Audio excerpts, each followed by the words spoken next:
तुमरा चिरा शरण मा तुमरा चिरा शरण खोजी तोते तू जाचिते देश धरा पासे मोरा ছিলি মুরলি অলগা হই তোয়া গলগা ইছুরলা বুঝিলি তোতে তোয়া রাজিতে দেই ধরা পাশে মোরা ছিলি মুরলি অলগা হই তোয়া গলগাই সুদরা তোগা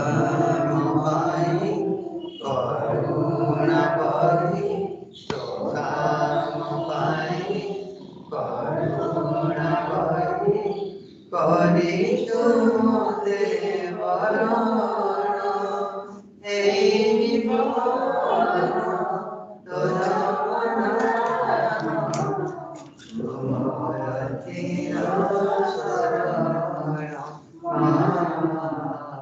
तुमरा चिरा शरण खोजी जाने पारे ना की संभावना मोठारे तुझे कोरी सारे नहीं सुधारी ओळखुकोणी देई चुपछी भूली गेले जानी पारे ना की संभावना मोठारे तुझे करी सारे नहीं छुटानी ओळखुकोणी देई चुपछी भूली गेले तुझा मुझा हे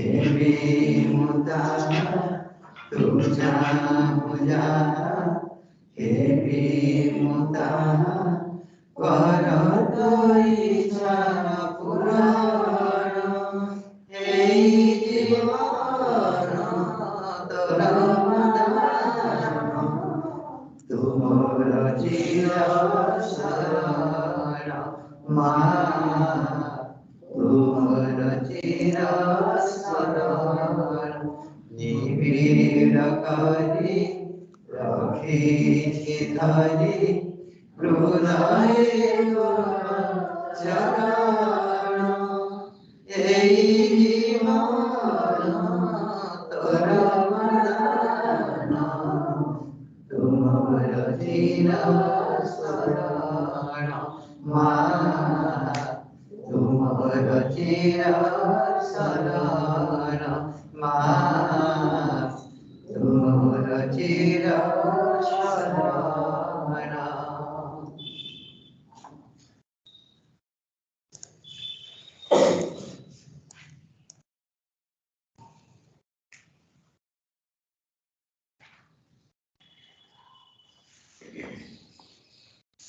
गुरु को आप अकल एक्सप्लेन कुछ करते हैं।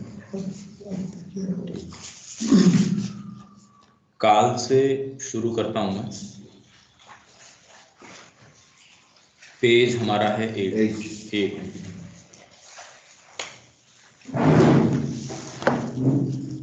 काल ही वह बचा हुआ सहायक साधन है जो योग की प्रक्रिया की प्रभावकारिता के लिए आवश्यक है। काल मानव उद्यम के समक्ष अपने आप को एक शत्रु या एक मित्र के रूप में एक बाधा, एक माध्यम या एक साधन के रूप में प्रस्तुत करता है, परंतु सदैव ही वास्तव में यह आत्मा का एक साधन होता है। काल के संबंध में साधक का आदर्श मनोभाव यह होना चाहिए कि वह अनंत धैर्य रखे मानो अपनी परिपूर्णता के लिए उसके सामने समस्त शाश्वत काल पड़ा हो, किंतु फिर भी वह ऐसी ऊर्जा विकसित करे जो मानो आत्म उपलब्धि को अभी ही साधित कर लेगी, और जो एक नित वर्धनशील प्रभुत्व और तीव्रता के ऐसे दबाव के साथ होगी जो तब तक बढ़ती जानी चाहिए जब तक कि वह परम दिव्य रूपांतर का चमत्कारी तात्कालिक परिणाम नहीं ले आती। इसके अंदर पहला शास्त्र, दूसरा उत्साह, तीसरा गुरु, चौथा एड, जो 4 एड्स में चौथा है काल। तो काल ही वह बचा हुआ सहायक साधन है, चौथा साधन है जो योग की प्रक्रिया की प्रभावकारिता, उसकी इफेक्टिविटी, उसके लिए आवश्यक है।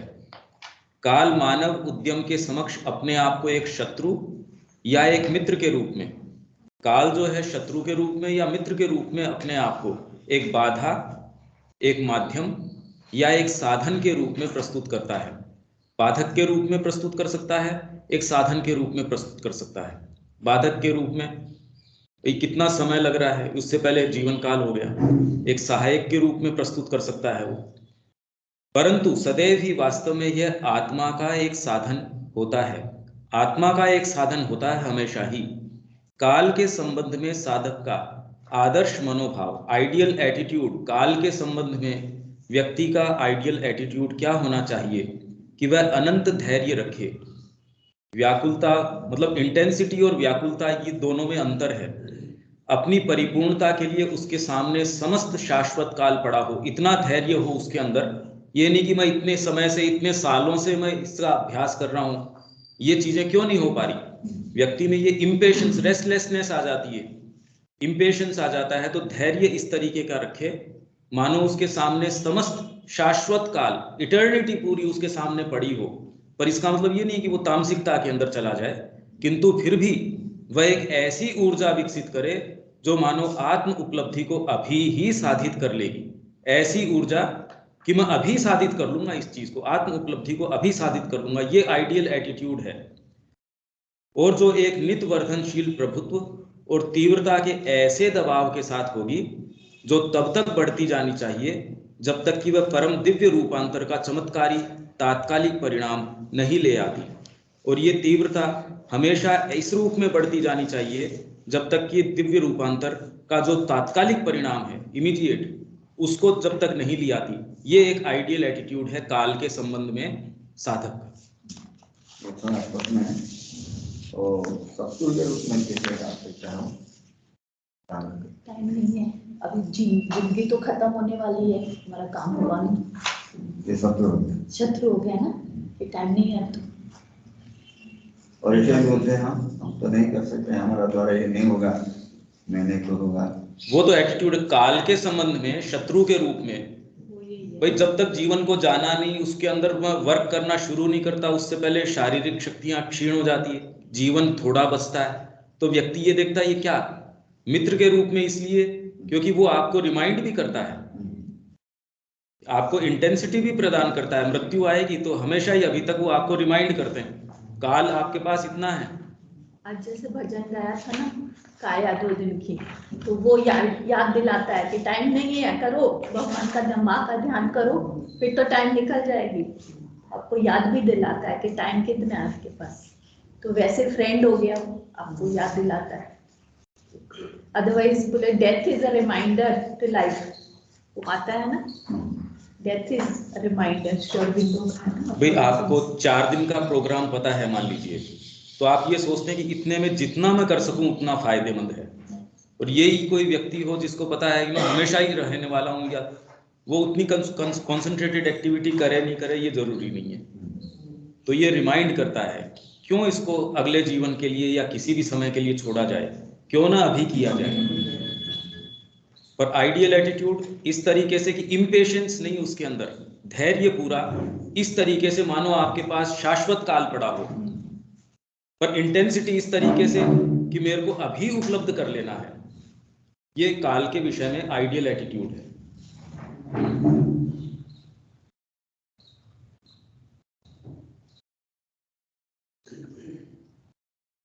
सदैव ही वास्तव में यह आत्मा का एक साधन होता है। आत्मा का साधन होता है।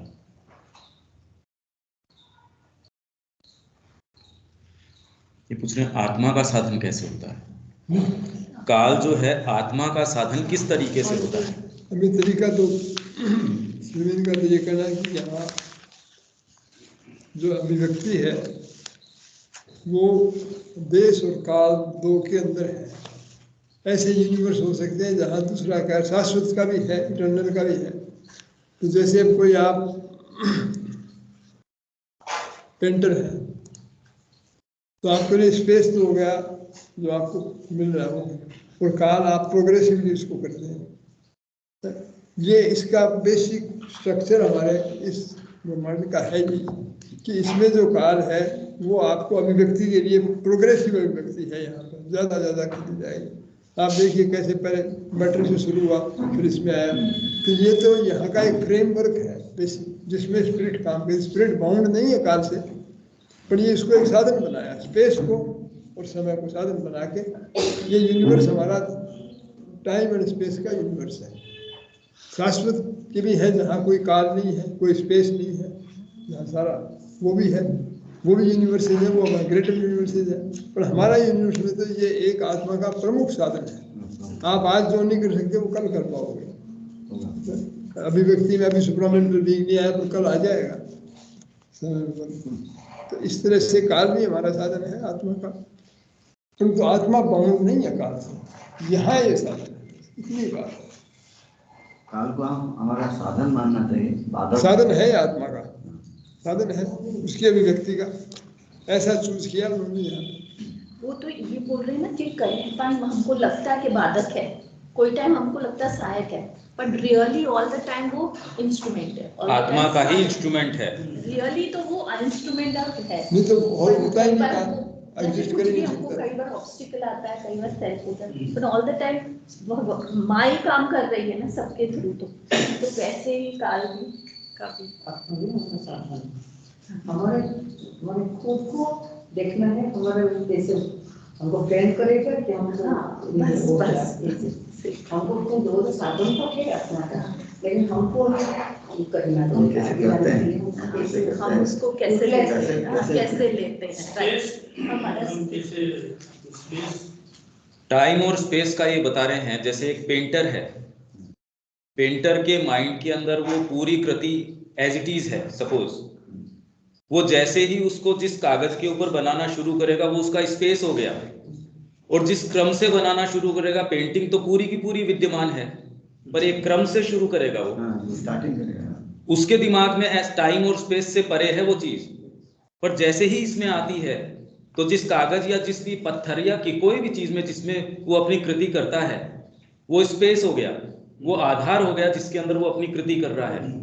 और जिस माध्यम से और जिस क्रम से वो कर रहा है, पहले ये लाइन खींची, पहले रंग लगाया, जो भी कुछ किया उसने, वो हमको क्रम लगता है। वो उस क्रम से हो ये कोई आवश्यकता नहीं है हमारी, टाइम हो गई, वो टाइम है। टाइम वो चीज है। दो चीजें जरूरी है। ये यूनिवर्स ऐसा ही है।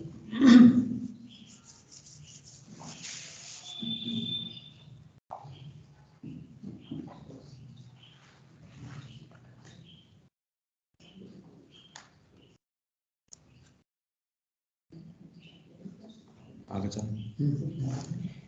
पुकार और योग का आरंभ। कॉल आती है और योग का आरंभ। समस्त योग अपने स्वभाव में एक नवजन्म है। यह मनुष्य के साधारण मनोमय भौतिक जीवन से निकलकर एक उच्चतर आध्यात्मिक चेतना तथा एक महत्तर एवं दिव्यतर सत्ता में जन्म है। किसी भी योग का सफलतापूर्वक आरंभ एवं अनुसरण तब तक नहीं किया जा सकता जब तक कि उक्त विशालतर आध्यात्मिक जीवन की आवश्यकता के प्रति एक प्रबल जागृति न हो। जिस आत्मा को इस गहरे एवं बृहत आंतरिक परिवर्तन का आह्वान प्राप्त होता है, वह भिन्न भिन्न तरीकों से इस पथ पर प्रारंभिक पदार्पण कर सकती है। वह इस पर अपने उस स्वाभाविक विकास द्वारा आ सकती है जो उसे बिना सचेतन बोध के जागरण की ओर निर्देशित करता है। वह किसी धर्म के प्रभाव या किसी दर्शन के आकर्षण के द्वारा भी इस तक पहुंच सकती है। वह इस तक किसी क्रमशः बढ़ते हुए प्रकाश द्वारा या किसी आकस्मिक संस्पर्श या आघात द्वारा भी पहुंच सकती है। वह बाह्य परिस्थितियों के दबाव द्वारा या आंतरिक आवश्यकता के द्वारा भी इस तक आ सकती है या इस तक धकेली जा सकती है। ऐसा किसी एक ही शब्द द्वारा भी साधित हो सकता है जो मन के आवरण को तोड़ देता है, या सुदीर्घ चिंतन द्वारा, या किसी ऐसे व्यक्ति के सुदूर दृष्टांत द्वारा जो पथ पर चल चुका हो, अथवा उसके नित्य प्रभाव एवं संस्पर्श द्वारा भी हो सकता है। साधक की प्रकृति तथा परिस्थितियों के अनुसार ही यह आह्वान आएगा। ये अलग अलग तरीके हैं जिनसे आपके अंदर पुकार आ सकती है, वो आपके अंदर कोई चीज क्लिक कर सकती है। सबके अपने अपने तरीके हैं। ये कुछ सामान्य तरीके हैं कि इन तरीकों से पुकार आ सकती है।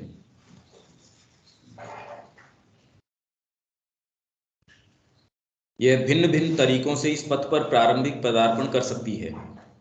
वह इस पर अपने स्वाभाविक विकास द्वारा आ सकती है, मतलब नेचुरल आपका कोई विकास चल रहा है, उसके द्वारा आपको अंदर से महसूस होता है, जो उसे बिना सचेतन बोध के जागरण की ओर निर्देशित करता रहता है। शुरू में सचेतन रूप से न हो, धीरे धीरे तैयारी हो रही हो तो जागरण की ओर निर्देशित कर रहा है। सृष्टि चली ऐसी ही है, सभी की तैयारी हो रही है।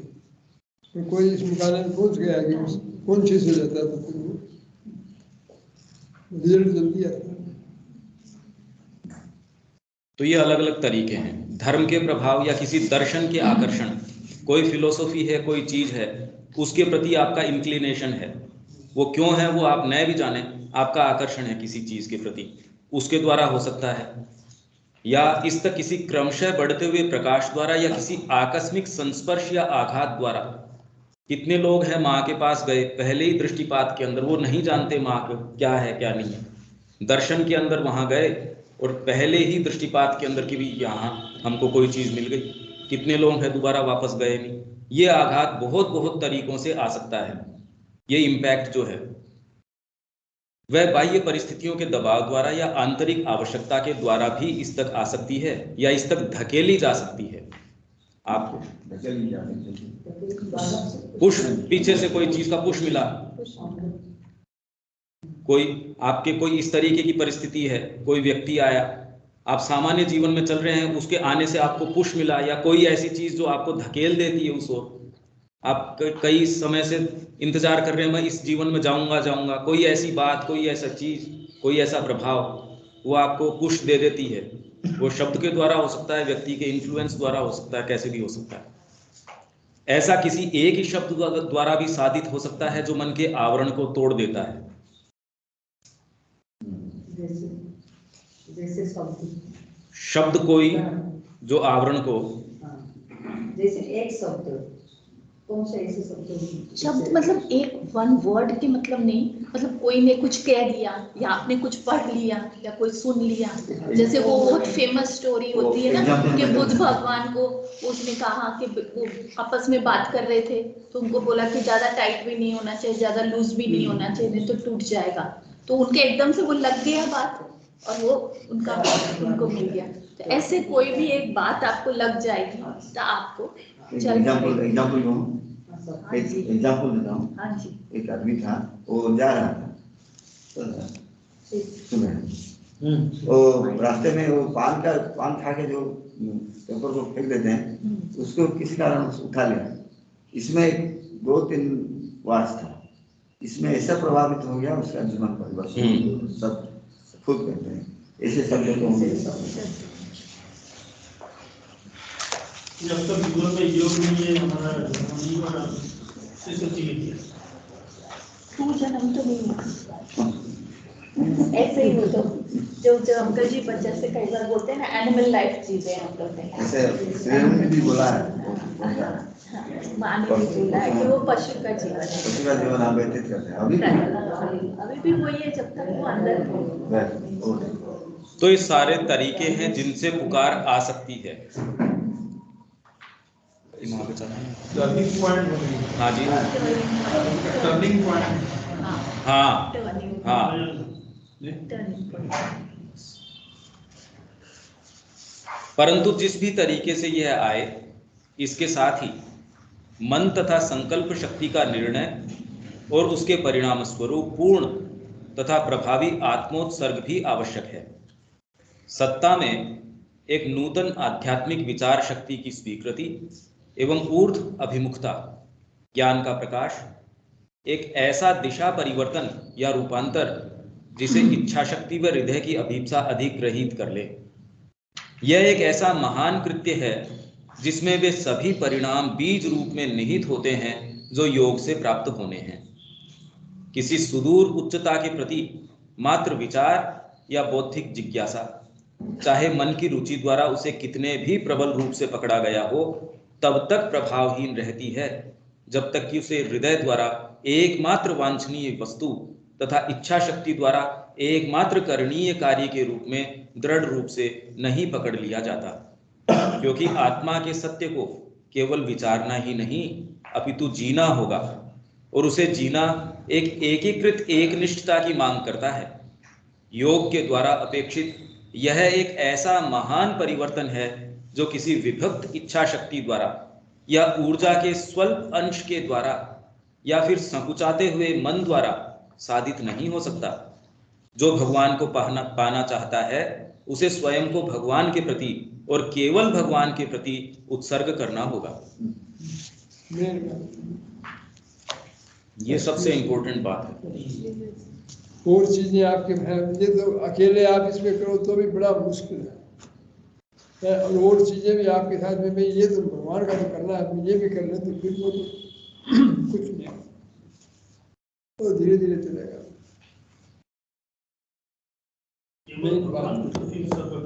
एक्सक्लूसिव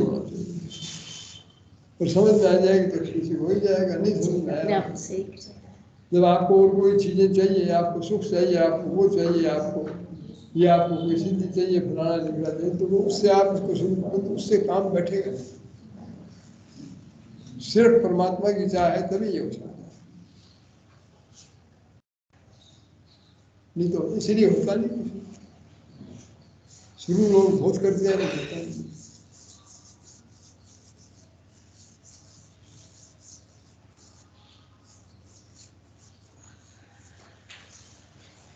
आगे चलिए। हाँ, इसको और बोल रहे हैं केवल भगवान के प्रति उनको उत्सर्ग करना होगा। इससे जब ये भगवान खाना है, ये पूछ रहे हैं कि ये कैसे जाने कि ये जो भगवान के प्रति उत्सर्ग है कि ये भगवान है नहीं है, कैसे उत्सर्ग है? देखिए ये सारे आप आश्रम में गए, अपना तो रिकॉर्ड ऐसा है कि माँ श्रीविंद को देखा, समझ में आ गया। अब असली बात क्या है कि सच्चा जो प्रेम है वो ये भगवान है या वो सच्चे हैं या नहीं है, वो उस चीज को नहीं देखता। मैं आपको एक छोटा सा उदाहरण दूँ। योगी कृष्ण प्रेम थे, वो मिर्तोला में थे, यूपी में, अल्मोड़ा के पास। वो दिलीप कुमार आए, आश्रम में थे माता जी के पास, उनकी बड़ी प्रेम था तो आपस का। तो दिलीप कुमार आए, उनको चिट्ठी लिखी,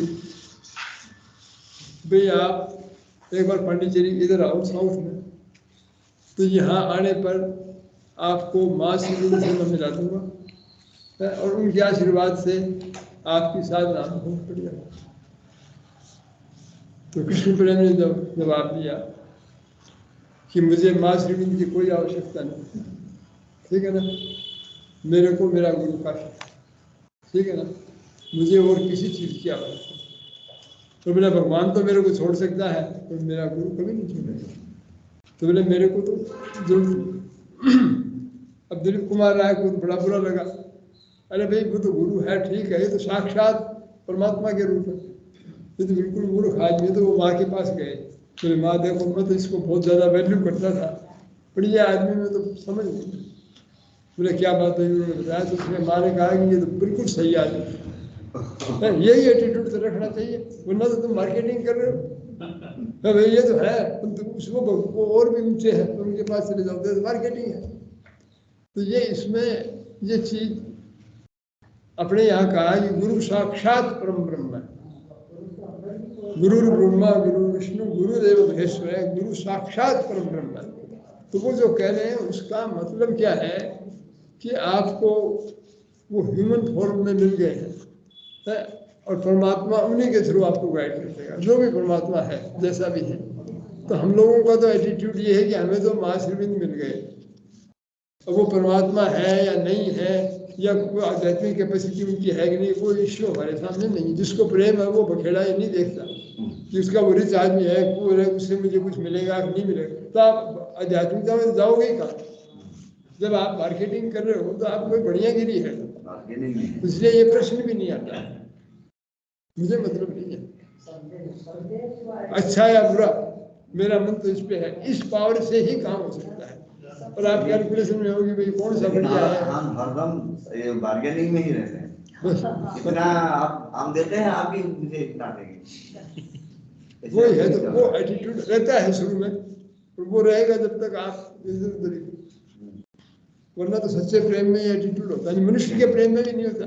वो थोड़ी देखते हैं ये सामर्थ्य है या नहीं। मेरा धीरज धर्म मित्र अरुणारी आपत्ति काल पर ये चारी, आपत्ति में पता चलता है कि भी वो आपके राज से, आपकी चीजों से थे, आपके आपसे उनका कुछ है। श्रीविंद ने ये कहा कि शुरू में जब आदमी को अगर ये नहीं बताया जाए कि उनको ज्ञान शक्ति मुक्ति ये मिलेगी तो वो चलेंगे ही नहीं। पर 2-4 कदम चलने के बाद उनको पता होगा ये तो कोई बड़ी एटीट्यूड नहीं है। अब आपके पास कोई आता है, ये भाई साहब ये तो बड़े अच्छे हैं, इनका तो बड़ा पावर है, इनकी तो गवर्नमेंट में चलती है, इनके पास तो साधन नहीं, तो मेरे को मिल जाएगी। आप कितनी कीमत करोगे उन चीज़ों की? और एक तो सिर्फ मात्र आपके लिए आता है, आपका आदमी तो वही है। तो ये चीज परमात्मा तो पता नहीं कहाँ है कि क्या है। हमें तो माँ से मिल गए, हमें तो कोई चीज की आवश्यकता नहीं। अब और कोई चीज की आवश्यकता नहीं, और कोई चीज की हमें जरूरत नहीं, हमें छूट ही नहीं करती कुछ। तो सीधी सी बात है, हमें तो और कोई चीज छूट करती ही नहीं। माँ के अलावा, श्रीमंत के अलावा कोई चीज अच्छी लगती है। और यही हमारा अचीवमेंट है। अचीवमेंट साधना तो यही है कि और कुछ अच्छा लगे ही नहीं, बाकी क्या साधना है? और कुछ अच्छा लगता है तो अभी समस्या है।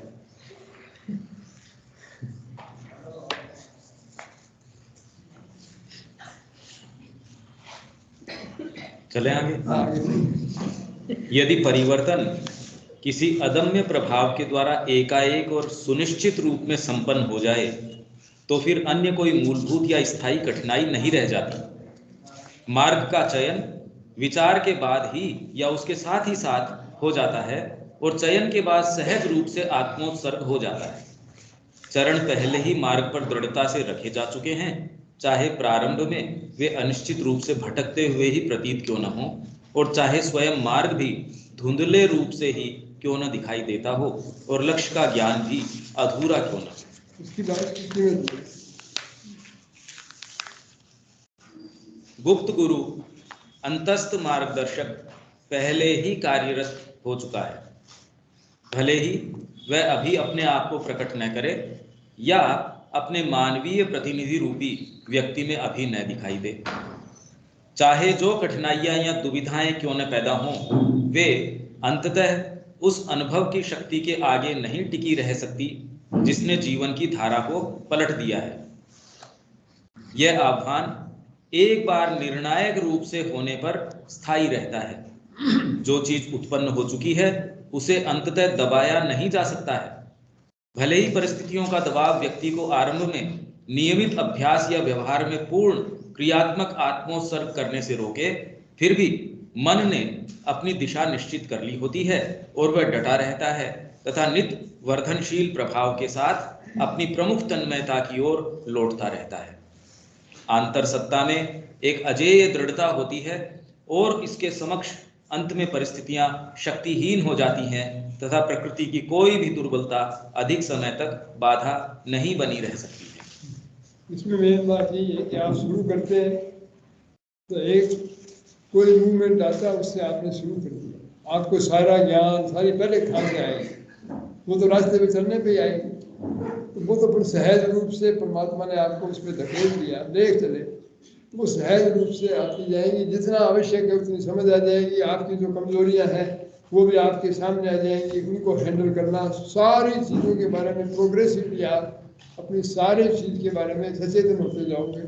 और सचेतन आपकी भी इच्छा वही है, फिर कॉन्शियस हो, फिर रिजेक्ट करो जो चीज़ नहीं सही है, और माँ उसमें दिक्कत आए तो समर्पण तो आपका मेन इंस्ट्रूमेंट है। इस तरह से ये मार्ग अंत में कोई चीज़ आपकी आत्मा के उस संकल्प के सामने टिक नहीं जाएगी और आपका काम पूरा हो। ये श्री गुरु जी ने बताया। आत्मस्थ और आत्मनिवेदन में अंतर क्या है? उत्सर्ग, आप आत्मस्थ और सरेंडर सरेंडर करना, अपने आप को सेल्फ सरेंडर है। निवेदन ठीक है, आपने निवेदन कर दिया, अपने आप को ऑफर कर दिया सामने, ये पूर्ण रूप से दे दिया, वो और उससे आगे की स्थिति है। परंतु प्रारंभ सर्वदा ही इस ढंग से नहीं होता। मतलब ये जो है शुरुआत प्रारंभ में सर्वदा ही सदा ही इस ढंग से नहीं होती। ये तो डिसाइसिव, इसमें तो प्रॉब्लम नहीं रहती, सदा ही वो तो आदमी कसम वसम करता रहता है। ये वो किसी कारण से गया, आपका कोई दोस्त चला गया इसलिए आप चले गए, आपका हस्बैंड चला गया इसलिए चले गए, आपकी वाइफ चली गई इसलिए चले गए, ये सारे में मामला फिर वो घसीटता रहता है। साधक प्रायः धीरे धीरे ही आगे ले जाया जाता है और मन के प्रथम रुझान तथा प्रकृति द्वारा रुझान की उस विषय वस्तु के प्रति पूर्ण स्वीकृति के बीच एक दीर्घ अंतराल होता है। प्रारंभ में उस विचार के प्रति केवल एक जीवंत बौद्धिक अभिरुचि, एक प्रबल आकर्षण तथा प्रयास का रूप अपूर्ण हो सकता है, या कदाचित इस प्रयास को संपूर्ण प्रकृति का समर्थन प्राप्त न हो। यह निर्णय या यह रुझान किसी बौद्धिक प्रभाव द्वारा थोपा गया हो, या फिर किसी ऐसे व्यक्ति जो स्वयं सर्वोच्च के प्रति समर्पित एवं निष्ठावान हो के प्रति व्यक्तिगत स्नेह व श्रद्धा द्वारा निर्धारित हो। ऐसे उदाहरणों में इससे पहले कि अटल आत्मोत्सर्ग आए, तैयारी के एक सुदीर्घ काल की आवश्यकता होती है, और कुछ उदाहरणों में तो कदाचित वह आए ही नहीं। यह संभव है कि कुछ प्रगति हो, प्रबल प्रयास हो, यहाँ तक कि बहुत शुद्धिकरण भी हो, और केंद्रीय या परमोच्च अनुभवों के अतिरिक्त अन्य अनेक अनुभव भी हों, परंतु जीवन या तो तैयारी में बीत जाएगा, या फिर किसी निश्चित स्तर तक आने के बाद किसी अपूर्ण प्रेरक शक्ति द्वारा चालित मन अपने भरसक संभव प्रयास की सीमा तक आकर संतुष्ट हो जाएगा, यहाँ तक कि संभवतः निम्नतर जीवन की ओर प्रत्यागमन हो जाए, जिसे योग की सामान्य परिभाषा में पथभ्रष्ट होना कहते हैं। यह पतन इसलिए होता है क्योंकि केंद्र मात्र में कोई दोष होता है, बुद्धि उस पुरुषार्थ के प्रति अनुरक्त होती है, हृदय आकृष्ट होता है, इच्छा शक्ति ने भी उसके साथ गठबंधन किया होता है, किंतु संपूर्ण प्रकृति भगवान द्वारा वशीभूत नहीं हुई होती है। उसने तो उस अभिरुचि, उस आकर्षण तथा उस प्रयास में केवल अपनी मौन सम्मति ही दी होती है। एक प्रयोग हुआ है, यहाँ तक कि संभवतः एक उत्कंठित प्रयोग, किंतु आत्मा की अनिवार्य आवश्यकता के प्रति या किसी अपरिहार्य आदर्श के प्रति संपूर्ण आत्मदान नहीं हुआ है। परंतु इस प्रकार का पूर्ण योग भी व्यर्थ नहीं जाता, क्योंकि कोई भी ऊर्ध्वमुखी प्रयास व्यर्थ नहीं होता। वर्तमान में यदि यह असफल ही क्यों न हो गया हो, या केवल किसी आरंभिक अवस्था या प्रारंभिक उपलब्धि तक ही पहुंच पाया हो, फिर भी इसने आत्मा का भविष्य सुनिश्चित कर दिया होता है।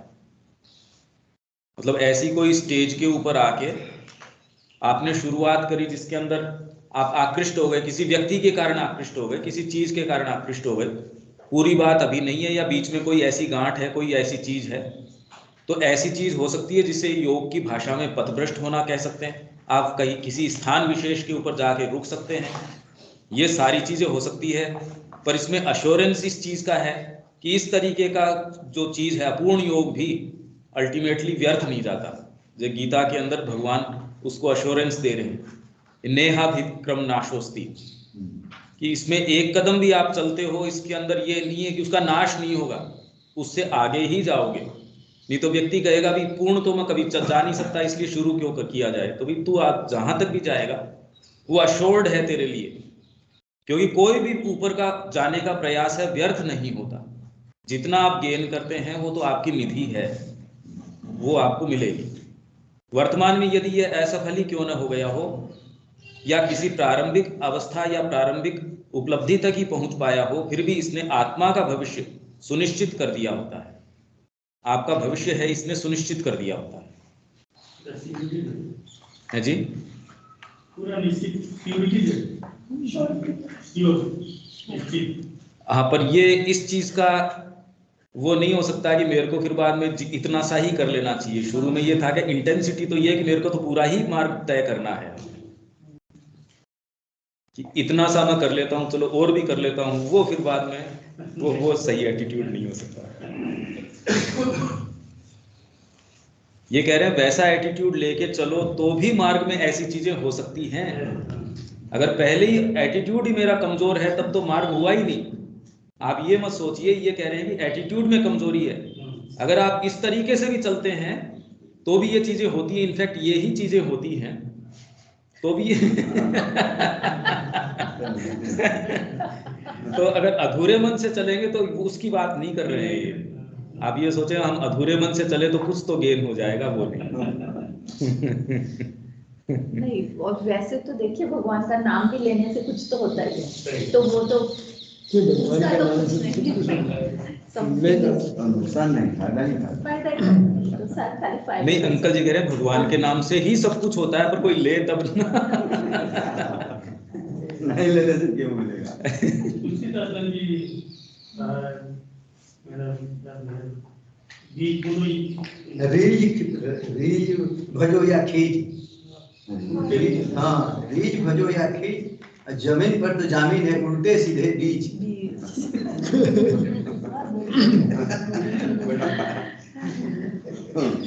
वो तो वाल्मीकि जी के तो है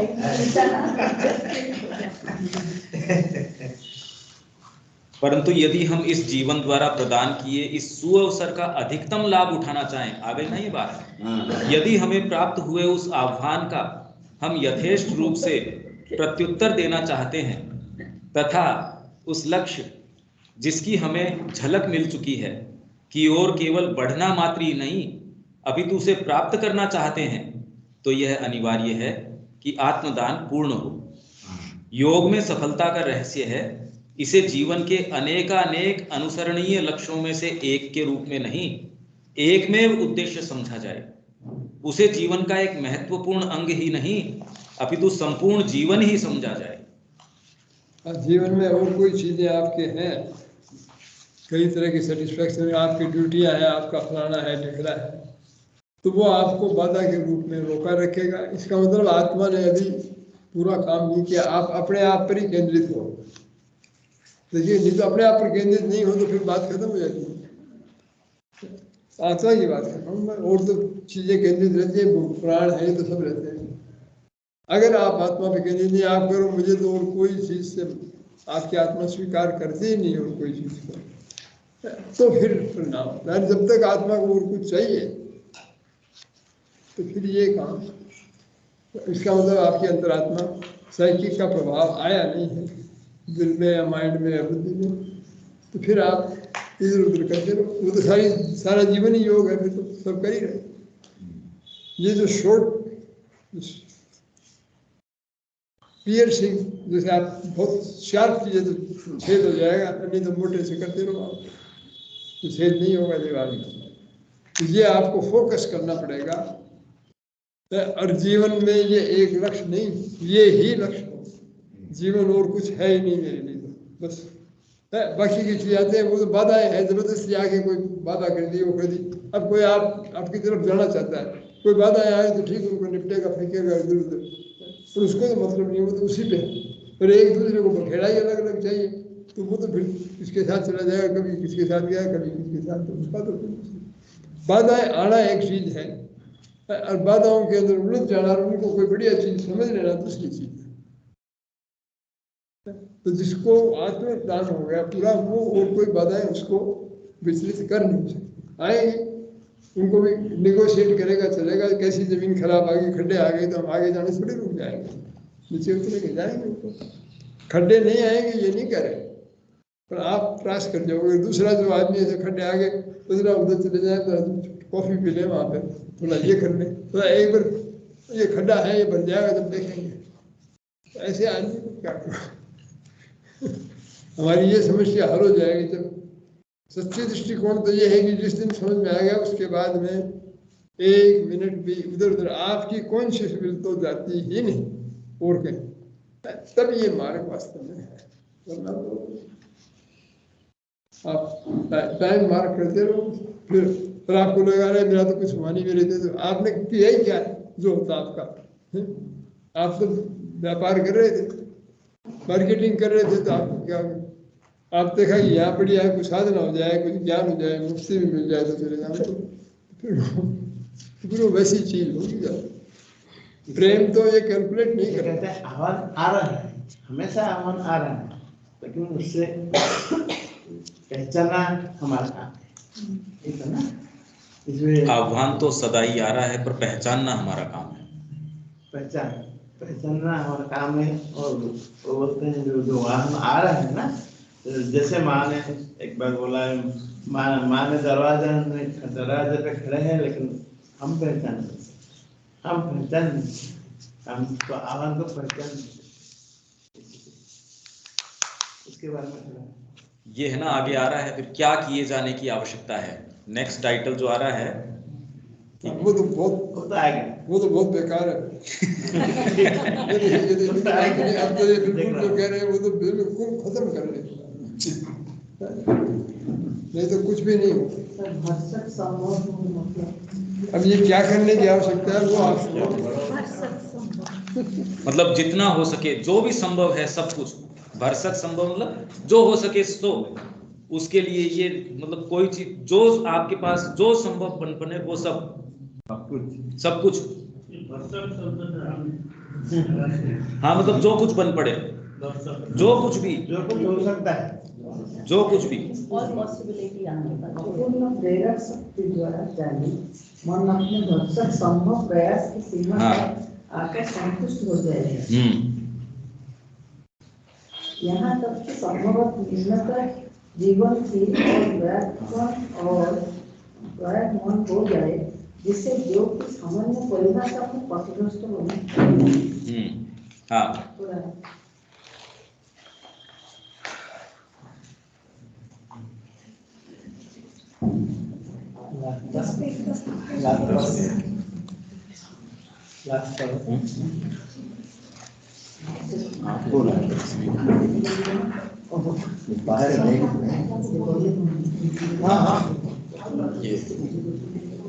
ये यहाँ से आपका शुरू हो रहा है। यह संभव है कि कुछ प्रगति हो, प्रबल प्रयास हो, यहाँ तक कि बहुत शुद्धिकरण भी हो, और केंद्रीय या परमोच्च अनुभवों के अतिरिक्त अन्य अनेक अनुभव भी हों।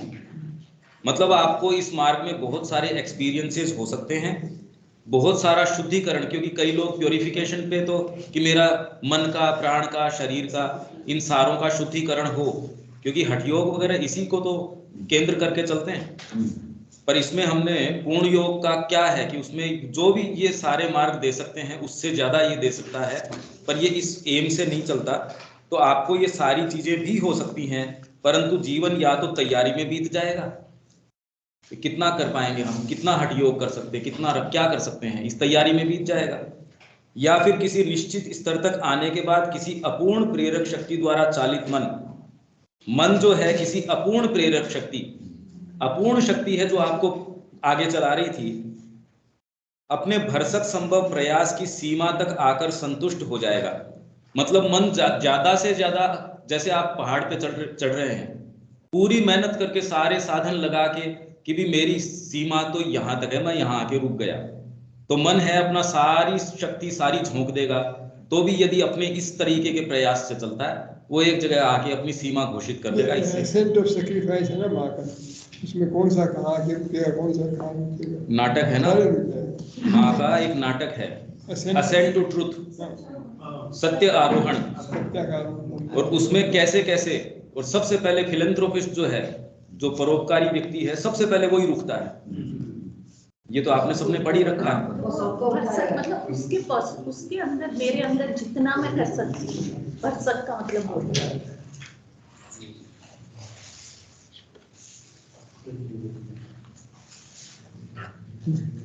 क्या किए जाने की आवश्यकता है? इसके लिए पहली आवश्यकता है कि मन की उस केंद्रीय श्रद्धा और दृष्टि को विलीन कर दिया जाए जो उसे अपने विकास एवं तुष्टि तथा पुरानी बहिर्मुखी व्यवस्था में ही रस लाभ करने में तल्लीन रखती है। यह अत्यावश्यक है कि इस बहिर्मुखी प्रवृत्ति के स्थान पर उस गंभीरतर श्रद्धा और दृष्टि को स्थापित कर दिया जाए जो एकमात्र भगवान को ही देखती है और केवल भगवान की ही खोज करती है। ये पहली चीज को पहले, ये पहली चीज है। मतलब ये क्या किए जाने की आवश्यकता है? पहली आवश्यकता है कि मन की उस केंद्रीय श्रद्धा और दृष्टि को विलीन कर दिया जाए जो उसे अपने विकास एवं तुष्टि तथा पुरानी बहिर्मुखी व्यवस्था में ही रस लाभ करने में तल्लीन रखती है। वर्तमान हमारी बहिर्मुखी व्यवस्था क्या देखती है? ये करूंगा, ये प्रैक्टिकल सेंस है, ऐसे एनर्जी लगाऊंगा, ये मेरे को मिल जाएगा, जीवन में ये करेंगे तो ये सारी जितनी भी बहिर्गामी केंद्रीय श्रद्धा हमारी इन चीजों पे अटकी रहती है। दुनिया के तौर तरीके, इनसे मैं ये करूंगा तो मेरे को ये मिल जाएगा। तो ये जो श्रद्धा और दृष्टि है मेरी, इसको सबसे पहले विलीन कर दिया जाए। जो वो केंद्रीय श्रद्धा वर्तमान में और दृष्टि क्या है मन की, जो अपने ही विकास और तुष्टि, अपना खुद का विकास और तुष्टि, चाहे वो मोक्ष की बात हो, चाहे कितनी भी ऊंची आध्यात्मिकता की बात हो, अल्टीमेटली वो अपने ही विकास के ऊपर केंद्रित होती है सामान्यतः। साधारण रूप से आप संसार में जो भी चीजें देखते हो उसको इससे कि क्या फायदा है या क्या नुकसान है, नुकसान वाले से बच जाए, फायदे वाला कर दें। आपको लगता है कि फायदा नुकसान इस संसार में जब चीजों से कुछ हो सकता है, तो ये बात है कि फालतू असर, आपको जो कुछ भी हो सकता है वो आपके अंतरात्मा में आप मौजूद है, उसकी तरफ जाने से ही होगा। परंतु हम लोग सारे जब से पैदा होते हैं कि ये अचीव करो, वो करो, ये करो, इससे मिल जाएगा, उसका करो, और फिर नैतिक आदर्श हैं, फिर एस्थेटिक आदर्श हैं, फिर परिवार के आदर्श हैं, देश के हैं, क्या मालूम कितनी चीज़ें हैं। और उसमें हमें लगता है कि ये करने से ये हो जाएगा, ये करने से ये हो जाएगा। कौन आदमी है जिसमें ये नहीं होता? इसको डिजोल्व करना पड़ेगा। आपका प्रेम माँ से है, शिवलिंग से है, तो हमें अच्छा या बुरा जो कुछ उनसे मिलता है वही बढ़िया है। बहुत बुरा भी मिलता है तो वो हमारे लिए परम, इसमें से बढ़िया चीज मिलती है वो गंदगी। ये विजन जो, ये फेथ को डिजोल्व करना जरूरी है, और ये डिजोल्व करो तो आप ये पाओगे कि आपके अंदर ऐसी चीजें हैं जो इसको नहीं मानना चाहते। तो दूसरा काम क्या है, उनको जबरदस्ती फोर्स करो, बिना कुछ नहीं। आपका प्राण क्या मालूम क्या क्या चाहता है? परिवार में सुख, औरों में सुख, अपनी सफलता में सुख, अपनी साधना में सुख, वो चाहता है। तुम सारों को फोर्स करो कि वो सिर्फ परमात्मा के चरणों में, माँ के चरणों में सिर्फ आनंद है और कुछ नहीं। ये करना ही साधना है। बहुत भयंकर कर्म है ये। साधना तो इसका मीन्स है माँ की हेल्प से ये काम हो, ऐसे तो हो भी नहीं सकता। ये दो चीज प्रमुख चीजें हैं। पहले तो बुद्धि से समझना कि ये सब बेकार है। बुद्धि से तो समझ में आ जाएगा, दिल से भी समझ में आ जाएगा, हम लोग ऐसे संसारों में आया हुआ है, पर उस बात को हमारा प्राण, शरीर, हमारी अहम ये नहीं मानते, तो उनको फोर्स करना पड़ेगा कि ये मानने पड़ेगा। यही साधना है, तो और साधना क्या है? हमारे अंदर सारे मानते होते जब तो हो गया था, काम हो गया। तो दूसरी बात क्या है? हाँ भाई, जैसे इसी का उदाहरण है, हमको सारी बात समझ में आ रखी है, हमने इंटीग्रल एजुकेशन के लिए भावित भी हैं, सेंटर भी खोल रखे हैं, पर अभी भी ये कि डिग्री बिना कैसे काम चलेगा, इसके बिना कैसे होगा, इसीलिए वो चीज़ हो नहीं पा रही। तो यही तो आपका प्रश्न है, क्यों नहीं हो पा रहा? क्योंकि ये जो बहिर्मुखी व्यवस्था है वो टूट नहीं पा रही। डिग्री में विश्वास है, माँ में अभी भी वो विश्वास नहीं है। नहीं, संसार तो कुछ दे देगा, नौकरी मिल जाएगी तो काम चल जाएगा, माँ की तो बस की बात है नहीं। भाई माँ नहीं दे सकती। भाई डिग्री से तो मिल जाएगा, माँ से नहीं मिलेगा, तो ये बेवकूफ़ी की बात है। फिर माँ के पास जाने का फायदा ही क्या? आपको चाहिए वो और माँ के पास है नहीं, तो किस लिए आप बात कर रहे हो? जब आपको उसमें विश्वास नहीं है, आपको इन चीज़ों से कुछ लगता है, तो फिर ये कॉन्ट्राडिक्शन है। मतलब आपका और बुद्धि में आप कह रहे हो हाँ नहीं हमें तो माँ से ही मिले, हमें तो बाकी सारे हिस्से तो आपके प्रैक्टिकल हिस्से तो आपको बेवकूफ़ बना के चला रहे हैं। हाँ कहते रहिए मूर्ख है, कहने दो इसको, सुनते नहीं आपसे, सुनते ही नहीं। इसके लिए जो सेकंड बात है वो ये है कि उनके साथ आपको माँ की सहायता, उनकी बात को डिजोल्व करना पड़ेगा, उनको उस बात को मानना पड़ेगा। तो दूसरी आवश्यकता है कि हमारी समस्त निम्नतर सत्ता को इस नवीन श्रद्धा तथा महत्तर दृष्टि के प्रति नतमस्तक होने को बाध्य किया जाए। वो सहज नहीं मानने वाले, बाध्य करना पड़ेगा उसको। उसी के लिए सरेंडर की जरूरत पड़ती है। आप उनको रिजेक्ट करते हो, मानते नहीं, तो माँ को फिर माँ आपका जो माँ के प्रति डिवोशन है उसके पावर से ये काम। हमारी संपूर्ण प्रकृति को पूर्ण समर्पण करना होगा। इसे स्वयं को अपने प्रत्येक भाग तथा अपनी प्रत्येक गति में उस वस्तु के प्रति सौंप देना होगा जो असंस्कृत इंद्रिय मन को, स्थूल संसार और इंद्रियबद्ध मन को स्थूल संसार और इसके पदार्थों की अपेक्षा बहुत ही कम यथार्थ प्रतीत होती है। हमारी संपूर्ण सत्ता को अंतरात्मा, मन, इंद्रिय, हृदय, इच्छा शक्ति, प्राण और शरीर को अपनी सभी शक्तियों का अर्पण इतनी पूर्णता के साथ तथा ऐसे तरीके से करना होगा कि वह भगवान का उपयुक्त वाहन बन जाए। यह कोई सरल कार्य नहीं है, क्योंकि संसार की प्रत्येक वस्तु अपनी नियत प्रवृत्ति का, जो उसके लिए एक नियम स्वरूप होता है, अनुसरण करती है और किसी मौलिक परिवर्तन का प्रतिरोध करती है। और अन्य कोई भी परिवर्तन उतना मौलिक नहीं होगा जितना कि वह क्रांति स्वरूप परिवर्तन जिसका पूर्ण योग में प्रयास किया जाता है। हमारे अंदर की सभी चीजों को सतत केंद्रीय श्रद्धा, संकल्प तथा दृष्टि की ओर मोड़ना पड़ता है। प्रत्येक विचार और आवेग को उपनिषद की भाषा में यह स्मरण कराना होता है कि दिव्य ब्रह्म वह है, न कि यह जिसकी लोग उपासना करते हैं। प्राण के प्रत्येक तंतु को उस सब के संपूर्ण त्याग के लिए सहमत होने को बाध्य करना होता है जो अभी तक उसे अपने स्वयं के अस्तित्व मात्र के ही प्रतिनिधि रूप प्रतीत होते थे। मन को मन ही बने रहना छोड़कर अपने से परे की किसी वस्तु से प्रकाशमान होना पड़ेगा। प्राण को एक ऐसी विस्तृत, ज्ञान, शांत, गहन तथा प्रबल वस्तु में परिणत होना होगा जो अपनी क्षुद्र आवेग एवं कामना युक्त पुरानी, अंध, आतुर, संकीर्ण सत्ता को पहचान तक न सके। यहाँ तक कि शरीर को भी रूप परिवर्तन में से गुजरना होगा और आज की तरह तृष्णा में पशु या अवरोधक रोड़ा न रहकर आत्मा का सचेतन सेवक और तेजस्वी यंत्र तथा जीवंत विग्रह बनना होगा। ये क्या किए जाना है वो है।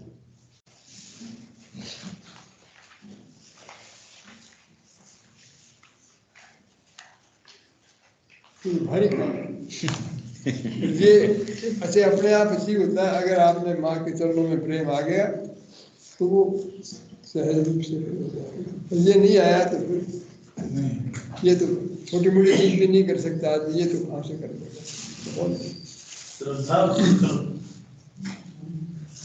शुरू मतलब आपकी जो पहली जो अभी बहिर्मुखी जो श्रद्धा और जो चीज है उसको डिसॉल्व करके, इसीलिए वो कह रहे हैं नवीन श्रद्धा, जो नया ओरिएंटेशन आपका आएगा वो गाइड करना चाहिए। वर्तमान में तो आपका जो ओरिएंटेशन है भाई, नाम हम माँ का ले रहे हैं और बच्चे के लिए डिग्री जरूर चाहिए, क्योंकि माँ का सेंटर वो काम नहीं कर सकता जो डिग्री कर सकती है। ये देख लीजिए ये हाँ, तो इसलिए हमारी वर्तमान श्रद्धा किस चीज के अंदर है? इसलिए कुछ भी नहीं होगा, कुछ नहीं होगा, क्योंकि कॉन्ट्राडिक्शन अथेत है ही नहीं। और अगर भगवान में आपका विश्वास नहीं है तो आपको बाहरी साधन उपलब्ध करने पड़ेंगे कि भाई उनसे तो काम हो जाएगा, और माँ के तो बस की बात है। तो फिर आपका कुछ भी ज़्यादा कुछ होना है। ठीक है, संसार में सब चलता है, जैसे और कोई लोग प्रयत्न करें, कोई पॉलिटिक्स में, कोई किस में, आप इसमें हो, बात तो एक ही है। ऐसा ही होगा ज़्यादातर, तो यही साधना होती है। भाई एक छोटा सा हिस्सा तो भगवान की तरफ अट्रैक्ट हो गया तो वो कहता नहीं ये सही है, बाकी उसकी कोई सुनता नहीं, तो वो अपना पढ़ा रहे, एक कोने में पढ़ा रहता है। ज़्यादातर तो बुद्धि या हार्ट में कुछ आ जाता है, हार्ट तो हो तो और ज़्यादा कुछ काम कर सकता है, बुद्धि में तो ज़्यादा कुछ करता ही नहीं। तो माँ ने ये तो कहा कि मैं जानती नहीं कि मस्तिष्क के द्वारा कोई साधना हो सकती है। विचार आगे भी माँ की तरफ जाना चाहिए, आध्यात्मिक साधना करनी चाहिए, यही बढ़िया है। तो इस विचार से आगे कुछ ज़्यादा कुछ होगा नहीं। शरीर को भी रूप परिवर्तन में से गुजरना होगा। मन प्राण शरीर तीनों की बता रहे हैं इस प्रक्रिया। तो रूपांतर की तो बात श्री अरविंद कर ही रहे हैं ना। इस योग में तो रूपांतर करना पड़ता है ना। वैसे ही वो चलते रहे, खा हम तो माँ के आदमी है, तो इससे उनका कोई काम होता नहीं। वो तो यहाँ दिव्य जीवन लाना चाह रहे हैं, मानसिक सत्ता से ऊपर की बात कर रहे हैं। तो आप यहाँ तो मानसिक सत्ता से नीचे की बात है, अभी पशु वृत्तियाँ हैं सारी, उसी के ऊपर हम तो केंद्रित हैं। तो मनुष्य तो बढ़ना पहले पड़ेगा, कि बुद्धि में जो चीज़ है उसको अनफोर्स करेंगे तो मनुष्य बढ़ने की बात है। उसके बाद में वो भी माँ की तरफ जाए तो फिर आगे भी। अभी तो मनुष्यता है ही नहीं। मनुष्य जाति में आपको 1000 में से 10,000 में से एक भी मनुष्य नहीं मिलेगा प्रॉपरली। उनकी एनिमल वृत्ति ही ग्रीड और लस्ट, ये दो चीज़ों प्रधान है। अहम जो है अपनी ग्रीड और लस्ट, ये ही आपको रूल करती है। बाकी बुद्धि में कोई आइडिया है तो उसकी कोई चलती जाती कोई ज़्यादा है। जीवन को दिशा तो यही चीज़ें देती है। तो इसलिए पहले तो मनुष्य बनना पड़ेगा। मनुष्य का मतलब क्या कि बुद्धि रूल करती है, तब मनुष्य।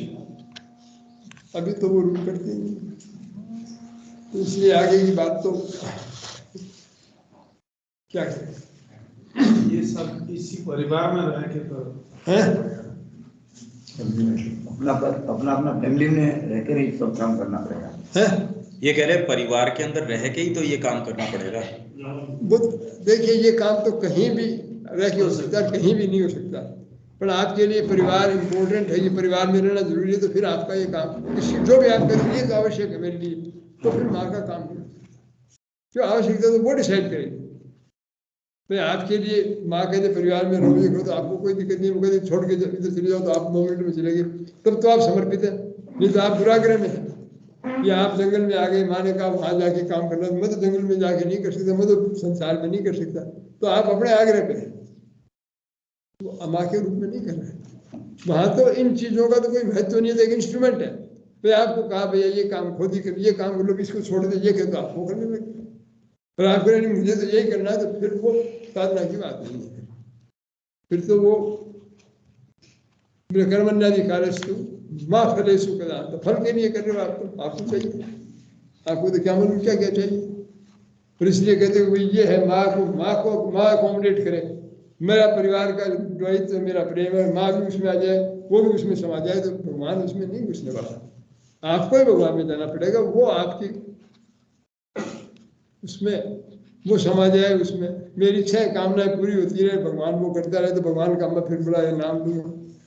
ये भाई याद बात है, इनसे कुछ होता नहीं। परिवार समाज यदि वो माँ डिसाइड करेगी योग के लिए अनुकूल नहीं हो, किसको कहाँ, किसको किस में कहाँ रखेगी, वो तो माँ का निर्णय है। आपके लिए कंडीशन है, जब तक आप बाउंड हैं, चाहे आप कंडीशन संसार से बाहर जाने की हो, छोड़ने की हो, चाहे परिवार में रहने की हो, चाहे नौकरी करने की हो या नहीं करने की हो, ये कंडीशन आपका प्राण नहीं लगा सकता। और आपको इसमें अभी है वो खिंचाव है, तो आप अभी माँ के प्रति समर्पित नहीं हो, आप तो इन चीज़ों के प्रति समर्पित हो। फिर क्या आखिर परिवार की ड्यूटी तो होती है, वो तो करनी थी। ये तो बिल्कुल वाहियात बात है। ड्यूटी तो सिर्फ माँ के प्रति है, बाकी तो वो कहीं भी लगा दे। आपकी कोई जिम्मेदारी नहीं, 10 बच्चे हैं इनको पालो, आपके बच्चे नहीं है किसी और के, तो आपके लिए तो उतना ही बात है जैसे कोई पाल करते हैं, आपको क्या दिक्कत है? पर आपका अटैचमेंट सिर्फ इसलिए आप कर रहे हो कि माँ ने आपको ये, दूसरे को समझ में आया नहीं, आपको ये लगा रहा है, इसके अलावा कोई कारण है नहीं, इसमें धोखा बहुत है। आप देखते हो माँ ने बताया आपकी अपनी इच्छाएं कर रहे हो ये।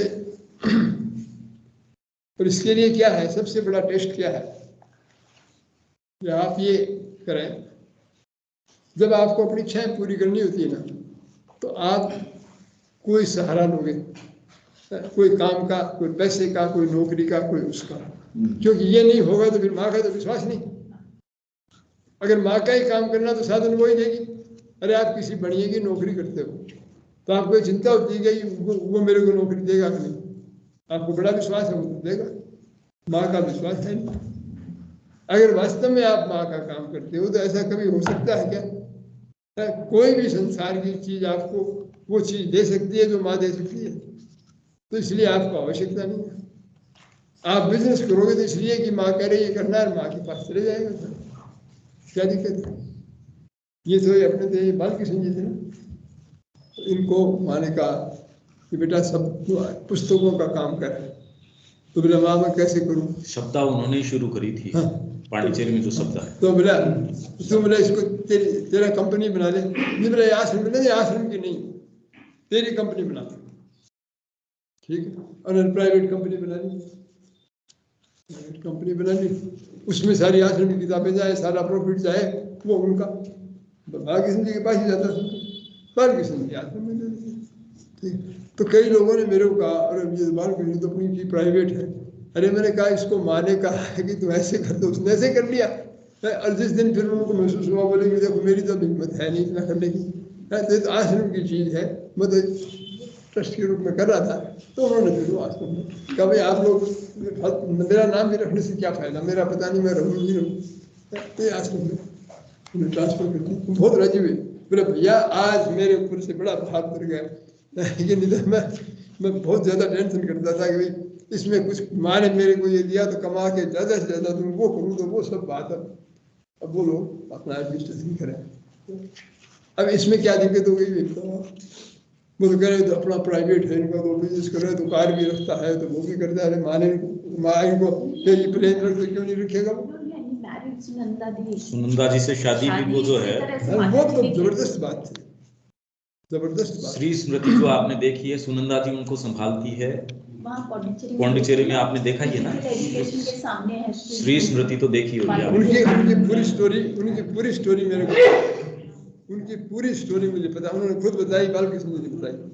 आश्रम में कोई आदमी आने के बाद में शादी करता है, आश्रम से जाना पड़ता है। इनको आश्रम में शादी माँ ने करवाई, क्योंकि वो हुआ क्या कि ये साथ साथ काम करते। तो सुनंदा से पूछा तो उसने कहा मेरे को तो कोई दिक्कत है नहीं, मेरे तो हम लोग साथ में करते हैं, हमारी बड़ी आदमी हमारे कहा it is why should not do it. तो फिर उनकी जो बुआ थी सुनंदा जी की, उसने कहा लड़की तुम बड़ा गलत काम करती है, लड़के के साथ तेरे को नहीं जाना चाहिए, ये हमें बिल्कुल पसंद नहीं है। वो बड़ी उसके लिए बखेड़ा करने लग गई है, उनके पेरेंट्स वाले सारे वो लोग। तो उसने सुनंदा ने कहा ये फालतू बात है, मतलब माँ के आश्रम में मेरे को कोई मतलब, हमें कोई ऐसी चीज़ से इंटरेस्ट ही नहीं है, तो हमारा शादी का मतलब क्या? तो उसने बखेड़ा कहा, तो ज़्यादा कहा तो वो माँ के पास गई। माँ ने कहा वो मेरी बुआ ऐसे कर रही है, माँ क्या करें? बोले what is the problem, you get married.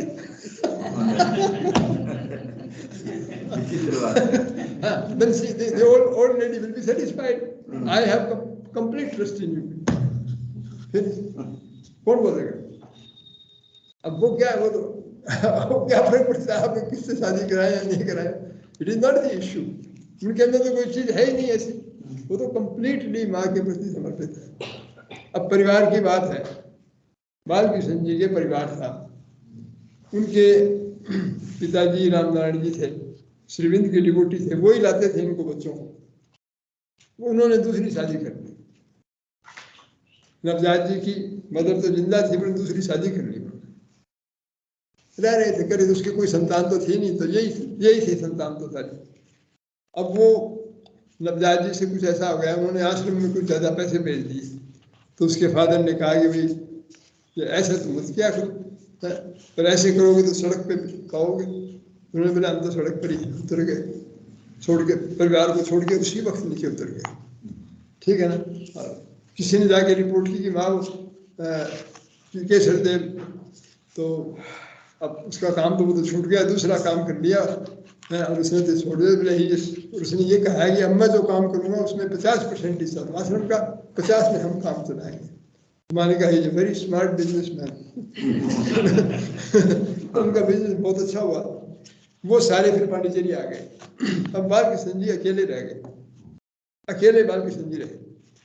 तो मेरे को खुद बालकृष्ण जी बता रहे थे, मैं भाई साहब बोला मैं भैया आखिर में आया, मुझको आप कैसे बोला कि मेरे पिताजी ने, ये तो सब चले गए, मैं सबसे छोटा था।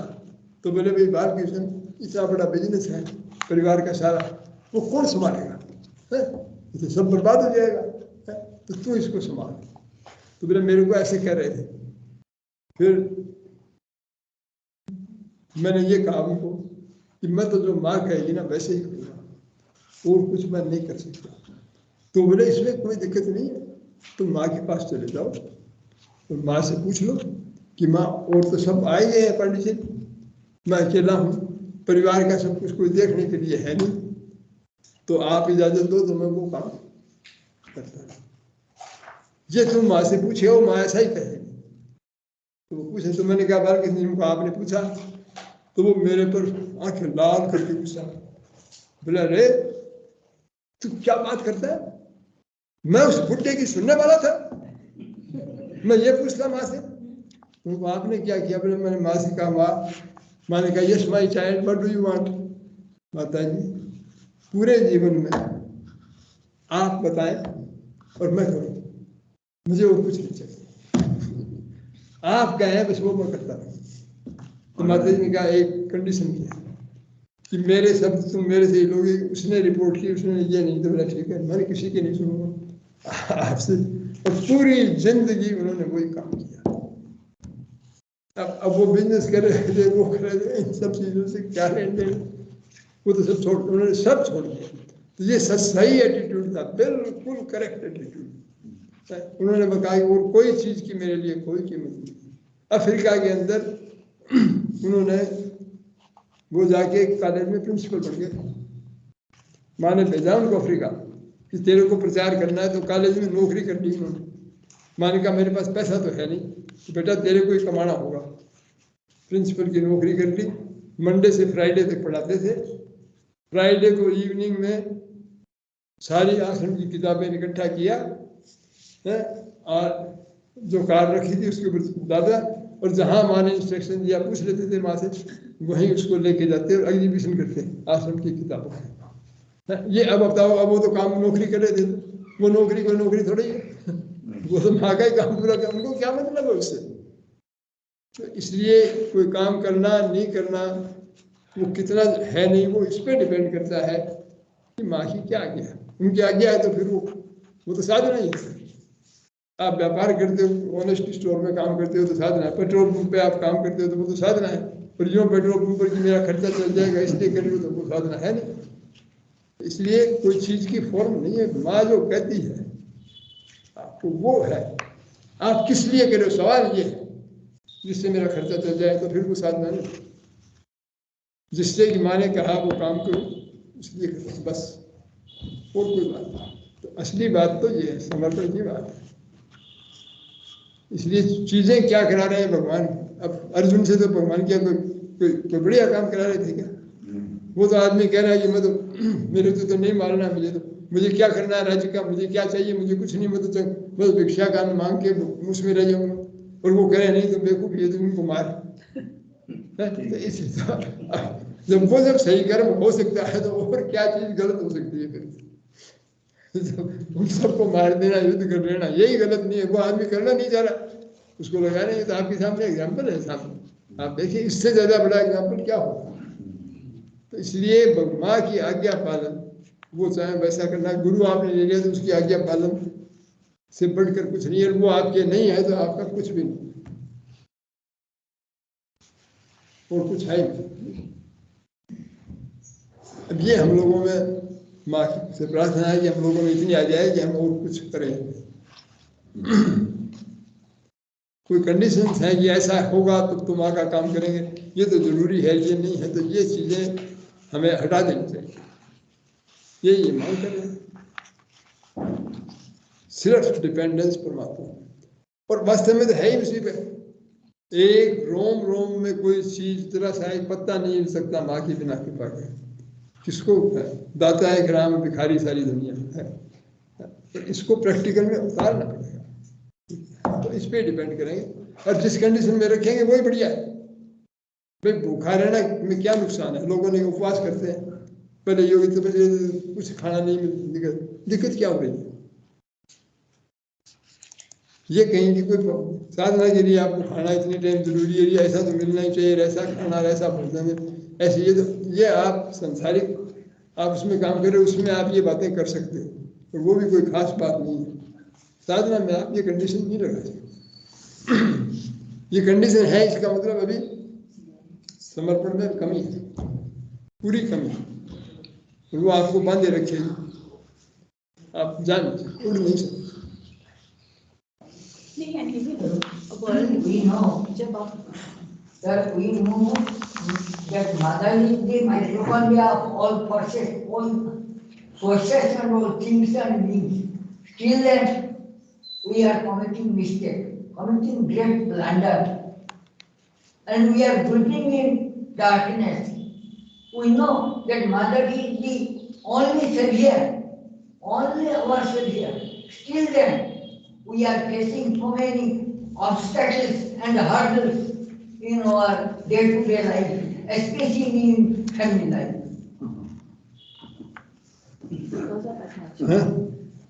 We know that mother is the center of our being. Mother is the savior.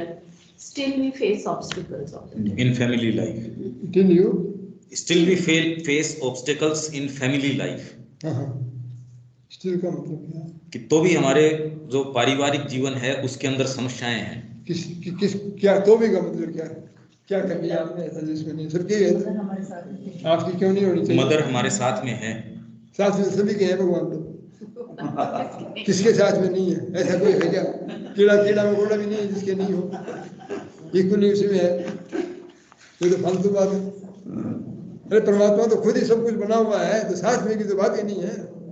आप कोई अलग थोड़ी, वो खुद ही बना हुआ है सब कुछ, बस सभी कुछ उनका बना हुआ है। पारिवारिक जीवन में फिर हर्डल्स, समस्याएं ये क्यों हैं? कौन से जीवन में समस्याएं नहीं है? ये नहीं होगी तो फिर आप इंसेक्ट बने रहोगे। आप सोचो कोई इंसेक्ट हो, फिर तो समस्या से ही तो हम ऊपर बढ़ते हैं, तभी तो हम सोच करके कोई सही चीज पे जाते हैं। ये तो एक भगवान की ग्रेस का निशान है, ये कोई दिक्कत नहीं है, तो भगवान की ग्रेस है।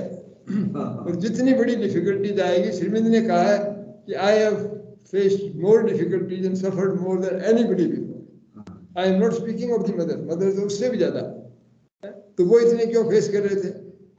माँ कह रही थी कि मेरे पास बहुत से लोग फेस यूज कर रहे हैं क्योंकि मेरे पास खर्चे के लिए पैसे नहीं, मैं नौकरी नहीं दे पा रही, आसमान का खर्चा नहीं चल रहा, इसलिए लोग फेस यूज कर रहे हैं। कह रहे हैं ये क्या हो रहा है? तो माँ है, उसको सब इकट्ठा कर लेना चाहिए। ये तो बिल्कुल महाराज साहब कॉन्सेप्शन है डिवाइन के।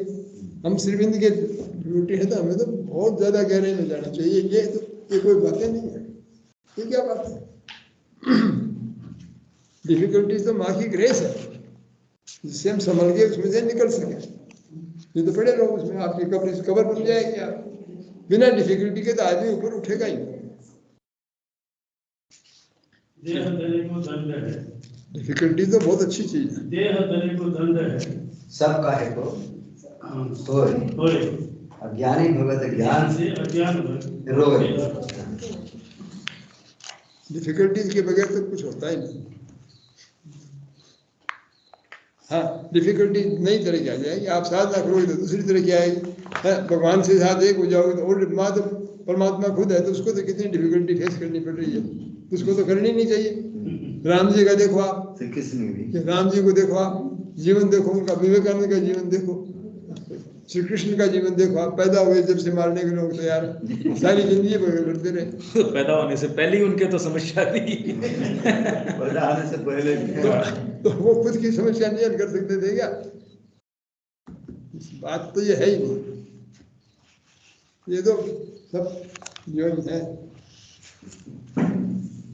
हमें उनका साहित्य पढ़ना पड़ेगा। आपके प्रश्न ले लेते हैं, जो इनके जो प्रश्न हैं, आप पढ़ लेंगे? जो आप पढ़ देंगे, जोड़िया है वो पढ़ दें, सारे हाँ, आप पढ़िए। जो उड़िया में लिखा, जो भी, कोई दिक्कत नहीं। कटोरी से पहले लो, कटोरी से पहले लो। सारे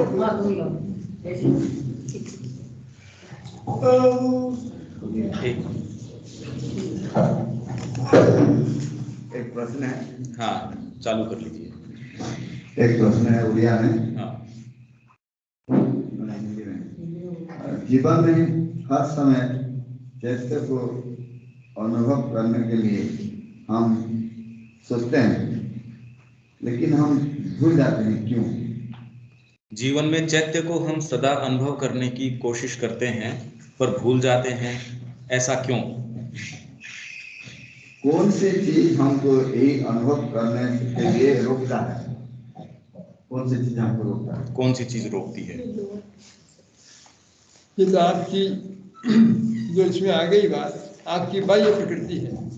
आपका एक हिस्सा तो चाहता है कि हम सत्य पुरुष से संपर्क करें, बाकी के हिस्सों को क्या मालूम क्या क्या चाहिए। अच्छा, दूसरा आपकी सबकॉन्शियस नेचर में मैकेनिकल चीज़ें, आपके पास के संस्कार, वो सारे, वो ऐसी शक्तियां हैं सारी, वो भागवत विरोधी, वो चाहती ही नहीं उसको है। तो इसलिए आपको देखे, जब मेरे को वजन उठाऊंगा तब मेरे मसल डेवलप, तो भगवान ने इतनी विरोधाभास इसलिए दिया है जिससे आपके अंदर आत्मशक्ति का विकास हो। तो उसके ऐसी चीज़ के खिलाफ आपको प्रिवेल करना है। मैं बहुत ज़्यादा होशियार आदमी खिलाड़ी आपके सामने है, तो आपको बहुत अच्छा सीखना पड़ेगा। उससे ज्यादा होना पड़ेगा, उससे ज्यादा तो होना। ये हमारे लिए डाई लोडेड है, हमारे अगेंस्ट में। The die is loaded against the divine.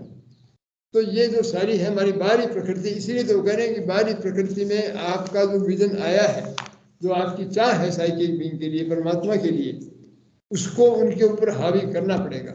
ये संघर्ष है, ये जीवन का संघर्ष है, ये हमें करना। भगवान की इसी तरह का निर्माण किया, तो हमें करना भी चाहिए।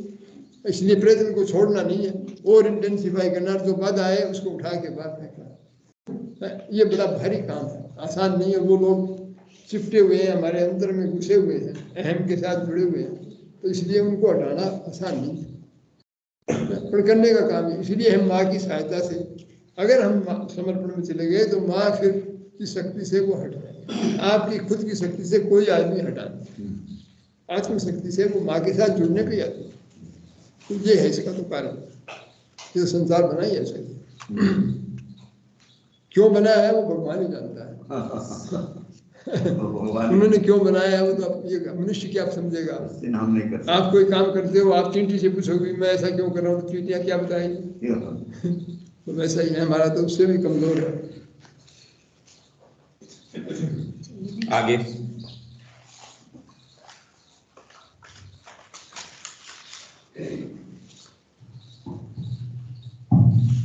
ओडिया में हाँ हमें तो सब जानू भगवान सर्वत्र विद्यमान। गीता में पढ़ू श्रीकृष्ण अर्जुन को केते बुझाई एसब माया सबू जाणी, किंतु आमे श्रीमान श्रीन को पढ़ीचु ए संसार भितर कि आम साधना संभव एवं संसार भितर भी सही परम चेतना अनुभव कर एते जानिबा परे सत्वे आमे कहीं सही चेतना रे पहुंचवा ପାଇଁ साहस करि पारना। ये सब हम जानते हैं कि भगवान के लिए ही हम जिएंगे, फिर भी हम क्यों साहस हमारा कमजोर हो जाता है, नहीं हो पाता है। वही बात क्या कह रहे हैं? सेम प्रश्न कि मैं भगवान के लिए ही जीना है अपन। हम ये जानते हैं कि भगवान के लिए ही जीना है, लेकिन फिर भी है ना साहस कम हो जाता है। नहीं आगे हमारा अभिप्राय क्या है, क्यों दृढ़ नहीं हो सकता? हमारा विश्वास क्यों अविचल? नहीं आपकी जी हमारा भगवान शर्माया नहीं, जवाब तो इसका सारों का एक ही बात है कि आपके एक हिस्से में तो पुकार है, बाकी हिस्सों को अलाइन कर। आपकी अंतरात्मा है, अपनी पुकार बुद्धि के थ्रू या दिल के थ्रू तो दे रही है, तब बाकी इससे सुनते नहीं, वो अपने हिसाब से चलते हैं। वो मजबूत ज़्यादा है, सबसे मजबूत हिस्सा आपका प्राण है। जैसे बड़ा बच्चा है तो 2-4 बच्चे उनको वो पीटता करता है, तो वो इनकी सुनते नहीं। तो आपकी प्राण है, आपकी सुनता नहीं। प्राण को कंट्रोल में लाने के लिए अगर आपके अंदर से कोई हिस्सा है वो परमात्मा के प्रति खुल जाता है और वो माँ के शरण में चला जाता है, जिसको भी प्राण जाने नहीं देता आसानी से, पर वो चला जाता है तो फिर प्रक्रिया शुरू हो जाती है। फिर थोड़ा या ज़्यादा समय इस पर लगेगा कि समस्या कितनी सीरियस है, क्या करना है। पर ये कॉन्ट्राडिक्शन तो जीवन है ही हमारा। अगर सारे जीवन में सब माँ की तरफ पुकार करते तो संसार ऐसा होता ही नहीं। कौन आदमी है जो एक अपने हिस्से में भगवान को नहीं चाहता? सभी चाहते हैं, पर वो छोटा सा हिस्सा है, इसको फैलाना पड़ेगा। छोटी सी चिंगारी है, इसको पूरी आग में लगाना पड़ेगा, सारे को जला दे।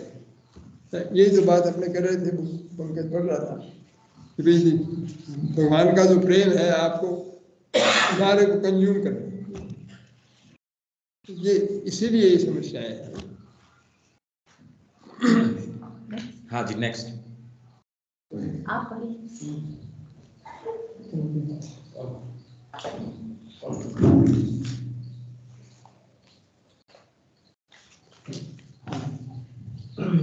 तारतम्य भाव, इसको सामने कीजिए। तारतम्य है जी, तारतम्य तादात्म्य, हाँ तारतम्य माँ के साथ व प्रभु के साथ हम रखना चाहते हैं, हम समझे हैं उसके साथ जितना हम आंतरिक होंगे उसके पास से हम जा सकते हैं। और तारतम्य मतलब वो और मैं एक ही है, समझना है तो हमारा अंदर भी तो माँ है ना, और वो माँ सब एक ही है। तो तारतम्य आता है, वही समझना है थोड़ा, उसको बढ़ाने के लिए और अंदर घुसने, माँ को और चाहने के लिए और ज्यादा हमारा क्या करना चाहिए। माँ के साथ जो तादात्म्य है, वो तादात्म्य और बढ़ाने के लिए क्या करना चाहिए? माँ के साथ और युक्त होने के लिए क्या करना चाहिए? देखिए प्रॉब्लम क्या है कि हम चाहे कितने भी महान हो, कितनी भी हमारी विस्तार हो, हमारा जो दायरा है भगवान को समझने का वो बहुत संकुचित है, तो उसमें सारा परमात्मा आ नहीं सकता। और आपके ऐसे हिस्से हैं जो पूर्ण इंटीग्रल जो डिवाइन है, पूर्ण उसको ही पूरा आंसर करेंगे। वो आपका जो कंसेप्ट है, आपकी जो सोच है बुद्धि की, या आपकी जो परिकल्पना है परमात्मा की, वो पूरी विशाल अनंत नहीं है, इसलिए पूरा तादात्म्य नहीं हो सकता। इसीलिए श्री अरविंद ने कहा कि पूरा तादात्म्य सुप्रामेंटल के बिना कभी नहीं होगा। भगवान के अवतार भी आए हैं तो भी उनका भौतिक तत्व जो है वो भगवान के साथ तादात्म्य नहीं कर सकते। तादात्म्य कर लोगे तो मृत्यु होगी नहीं, मृत्यु बुढ़ापा अज्ञान हो ही नहीं सकता, क्योंकि मनुष्य का मन संकुचित है, उसमें पूरा सत्य आ नहीं सकता। यही तो श्रीविंद की मेन बात है। उन्होंने कहा नहीं तो ये ऐसे ही चलेगा संसार, आपके अच्छे युग आ जाएंगे, खराब आ जाएंगे, क्योंकि तादात्म्य तो आपका है नहीं है पूरा। तो इसलिए मृत्यु बुढ़ापे से अज्ञान से आपकी छुटकारा नहीं मिलेगा। अब आप बंदरों को करना चाहो, बड़ी चीज़ बंदरों को बड़ा सुखी कर दे, वो कर दे, तो उनकी नेचर से बाउंड है। आप क्या कर लोगे? आप तो बंदरों के लिए अच्छा घर बना दो, सब खाने के पीने का लगा दो, 2 घंटे में खत्म कर देंगे वो, क्योंकि मतलब उनकी नेचर ऐसी है। वैसे ही हम लोग ये समझ नहीं सकते कि मनुष्य भी बंदर से, जैसे बंदर में हमारे में तो कम फर्क है, हमारे में और डिवाइन की सुप्रामेंटल में तो बहुत ज़्यादा अंतर है। तो हम लोग उसको अनकम्पास नहीं कर सकते। इसीलिए श्रीमंत ने कहा we are insects crawling among other ephemeral insects. हम जब तक उसमें नहीं भगवान से जुड़ते, तो इसलिए तादात्म्य पूरा हमारा हो नहीं सकता, क्योंकि वो बहुत विशाल है, वो हम कॉन्शियस नहीं है। हमारा छोटा सा माइंड, छोटा सा दिल, छोटी सी सोच, इसमें परमात्मा पूरा समग्र रूप से आता नहीं। हाँ, इसलिए सारे योग जो है श्रीविंद ने कहा, इसलिए उन्होंने तो पूर्ण योग की बात की कि भक्ति योग से आपको एक चीज मिल जाएगी, एक तादात्म्य हो जाएगा, ज्ञान योग से एक दूसरी तरह का हो जाएगा, कर्म योग से बिल्कुल हो जाएगा, पर पूर्ण करने के लिए, और वो पूर्ण जो है बिल्कुल पूर्ण तो सुपरामेंटल में जाके ही होगा, इसके पहले नहीं होगा। तो ये एक बेसिक बात, फंडामेंटल बात है, श्रीविंद ने तो सारी समझाई। तदाच इसलिए नहीं है कि हम संकुचित, आपकी बिल्ली है, दिल से तो आपके साथ वो जुड़ सकती है, आपकी बुद्धि से वो कहाँ जुड़ेगी आपसे? बताइए आप, उसके बस की तो बात नहीं है वो है। तो इसलिए दिल से तो बोला, मन से अगम, श्रीविंद के लिए कहते हैं ना, मन से अगम भावना से सुगम। भावना से हम उनके साथ जुड़ सकते हैं, बुद्धि तो हमारी पहुंच नहीं सकती। तो इसीलिए माँ ने मेन बात देखी, आप भावना से, दिल से जुड़ो, साइकिक बीइंग से, अपना सारा जीवन जितना आपके हाथ में है माँ के लिए समर्पित कर दो, और फिर बाकी काम मैं सब करूँगी। वो आपको रेज करेंगे, फिर वो नई चेतना आप आ सकती है मनुष्य में, वो आप में आ जाएगी तो पूरा एक लेवल का पूरा तदाद हो जाएगा, पूरा नहीं है। सुपरामेंटल भी भगवान की ड्यूटी के पहले की चीज है, भगवान की उनके अंदर तो एंट्रेंस तो उसके बाद में है, वो अनंत है, परमात्मा का कोई अंत नहीं है। एसेंशियली हम लोग वही है, इसलिए हमारा तदाद तो हो ही सकता है। तो लगातार प्रयास करना चाहिए, समर्पण भाव हाँ, और जितना ज्यादा माँ से प्रेम होगा, समर्पण होगा, उतना ही प्रयास में ज्यादा एनर्जी आएगी, और समर्पण जितना कम होगा आपका कुछ नहीं हो रहा, तो उसका कारण क्या है कि आपका समर्पण भगवान की आदत एक देरी होती है। आगे पर्ची।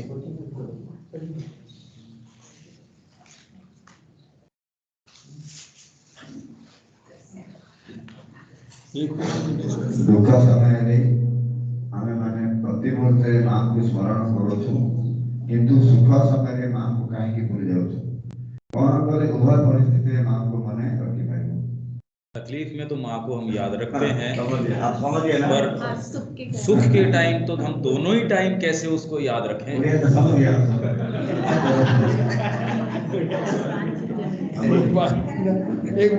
एक इसमें भजन है, बोले दुख में सुमिरन सब करें, सुख में करे न कोय, जो सुख में सुमिरन करे दुख काहे को होए। तो अगर सुख में भी सुमिरन कर सकते तो दुख की आवश्यकता ही नहीं है। हम नहीं कर सकते, इसलिए दुख जरूरी है। क्यों? महत्वपूर्ण बात तो है कि उसको याद करें, इसलिए जो सुख में नहीं होता तो सुख तो कोई काम की चीज नहीं है, और ठहरती भी नहीं। प्रश्न है दोनों में कैसे स्मरण। हाँ, मैं यही तो कह रहा हूँ, आप सुख में भी स्मरण करें, और उसके लिए स्मरण करने का कारण क्या है कि आप की आकांक्षा अगर संकुचित है, मेरे को पैसा मिल जाए, ये सफलता मिल जाए, मैं ऐसा कर लूँ, मेरी भी थोड़ी सी दर्शन हो जाए, वो इतनी आकांक्षा है तो आप उसमें सुख मान लोगे आसानी से। और अगर आपकी आकांक्षा माँ के चरणों में पूर्ण रूप से समर्पण की है, तो आपको तो लगेगा कि कुछ भी नहीं हुआ अभी तो। इस मामले में इतने लालची होना चाहिए, माँ के प्रति समर्पण में इतने लालची हो कि आपको जो कुछ मिले आपको लगे तो कुछ भी नहीं, असंतुष्ट रहना चाहिए।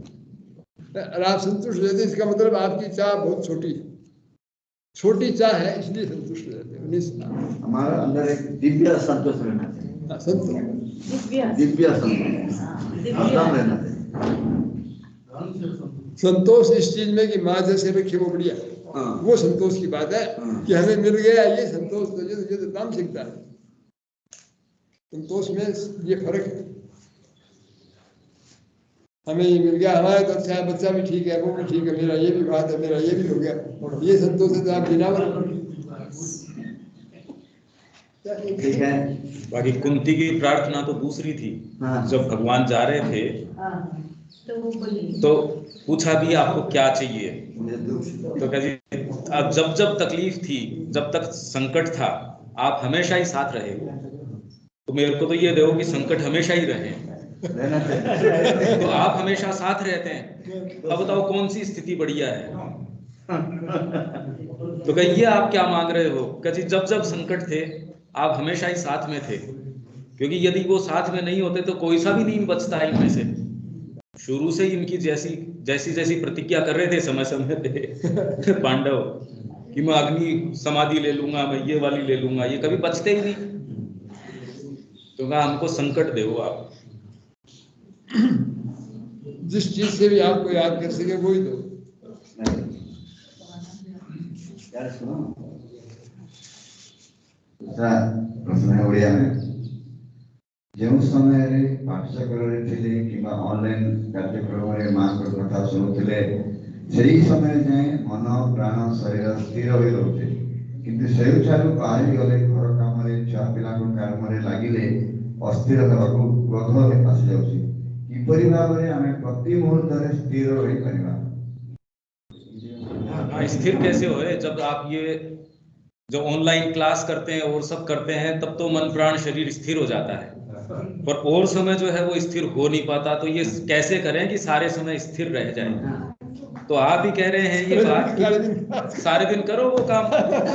भाई जो काम में स्थिर हो रहा है, जो काम में बढ़िया लग रहा है आपको और माँ से आपका संपर्क बैठ रहा है, वही करो सारे समय। आप तो खुद ही कह रहे हो भी जिस चीज में लग रहा है वो करो, दूसरा करते ही क्यों हो फिर? जो हो सो हो, बस उसके निमित्त ही कर्म करो, उसके निमित्त ही सारे काम करो, जो भी करना है वो करते रहो। बाकी इसीलिए देखिए कि हमारे ऋषि वो कह रहे हैं नैमिषारण्य के अंदर बैठे हैं, इतने 1000 वर्ष तक वो कथा चल रही है। तो क्या था जो पूरा देश इसी चीज को कर रहा था।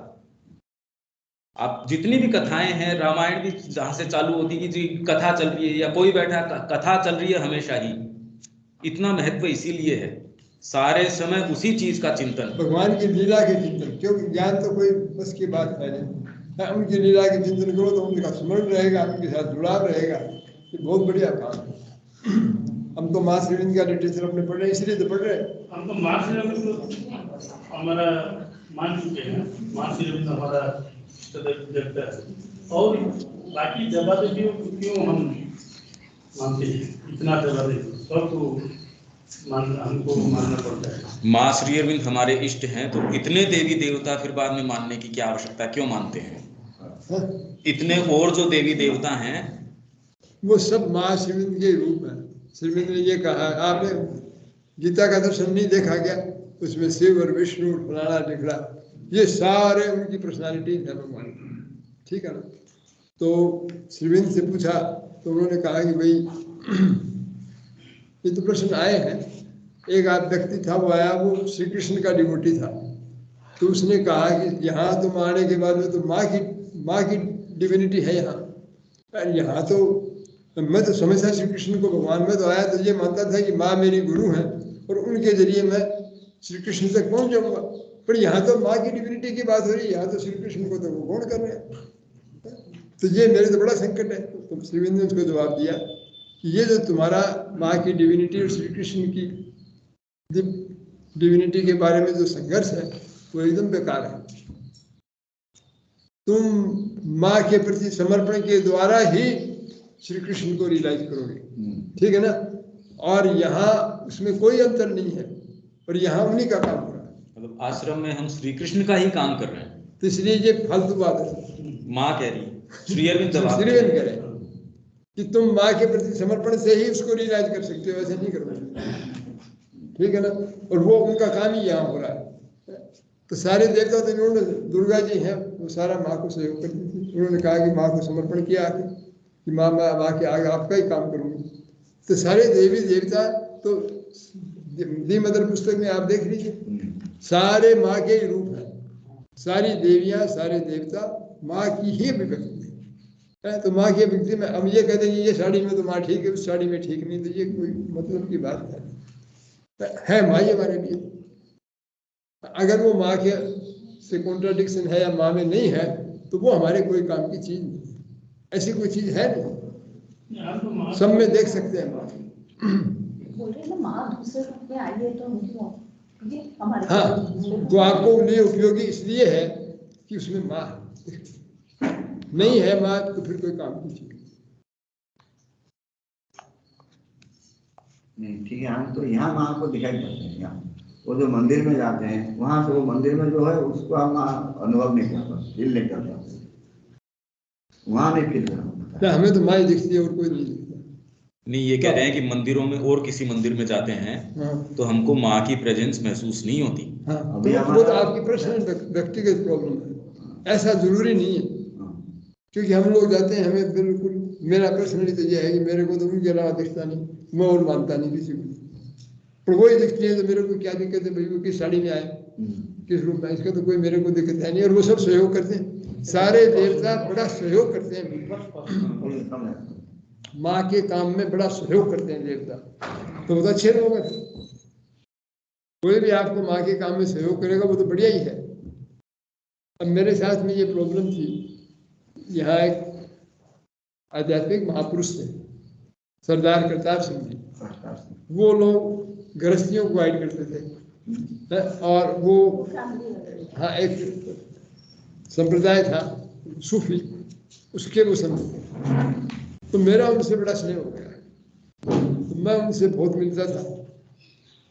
तो विजय भाई पांडिचेरी में है, तो मैं उनसे मिला तो उन्होंने कहा प्रकाश जी आप अपने तो माँ के आदमी, अपने आप लोग इनसे क्यों? वो देखो मेरा एक सीधा सा सिद्धांत है कि मैं किसी से व्यक्ति से भी मिलता हूँ या कोई देवता से या किसी महात्मा से, तो अगर उसको मिलने से माँ के प्रति मेरा प्रेम बढ़ता है तो वो आदमी सही है, वो सही है, नहीं बढ़ता तो वो बेकार है। तुमने आपको तो कोई नुकसान हो ही नहीं सकता, नुकसान कहाँ से होगा? और वो सरदार जी ने फिर माँ का इतना काम किया, यहाँ उनके जितने डिवोटी थे अपने रिलिक्स आए तो उन्होंने कहा सब काम छोड़ दो, सिर्फ इनकी सेवा करो। हाँ बिल्कुल, वो हमारे लोग इतना संगठन नहीं करता, सारा काम उन लोगों ने किया। तो वो आपको जहाँ जिस आदमी के पास जाने से माँ के प्रति अट्रैक्शन बढ़ता है तो वो तो बढ़िया ही है। और जिस व्यक्ति से मिलने में घटता है वो क्या काम किया, हमारे परिवार के सदस्य हैं उनसे मिलते हैं तो माँ के प्रति है वो भी खत्म हो जाता है, तो उनके पास हम जाते हैं बात ही नहीं करते, वो क्या काम किया हमारे कोई काम की चीज नहीं। एक ही बात है, जिस चीज से, जिस बात से, जिस व्यापार से, जिस व्यक्ति से माँ की तरफ बढ़ाते रहो वो तो बढ़िया, बाकी का खराब। आज इतना आप और भी ये जो हो चुकी हैं वो हो चुकी हैं, उन्हीं वापस मत रखिए जो हो चुकी वो नहीं, जो है वो और रख दीजिए। अगले सेशन में पहले प्रश्न लेंगे बस, क्योंकि वो प्रैक्टिकल आपके इश्यूज हैं, वो टारगेट करना वो ज्यादा इम्पोर्टेंट है। बाद में पढ़ेंगे, इसको कोई खास बात नहीं, क्योंकि ये न हम कर सकते पूरा और न उसका कोई उपयोग है। आपकी जो व्यक्तिगत जो चीजें हैं उनको टारगेट करना पहली चीज है। तो आप और भी इकट्ठी होती हैं वो कर लीजिए, हम सबसे पहले वही लेंगे, कल सिर्फ वही काम करें, शाम को सुबह, कल सुबह। ठीक है ठीक है, थैंक यू। ओके। अभी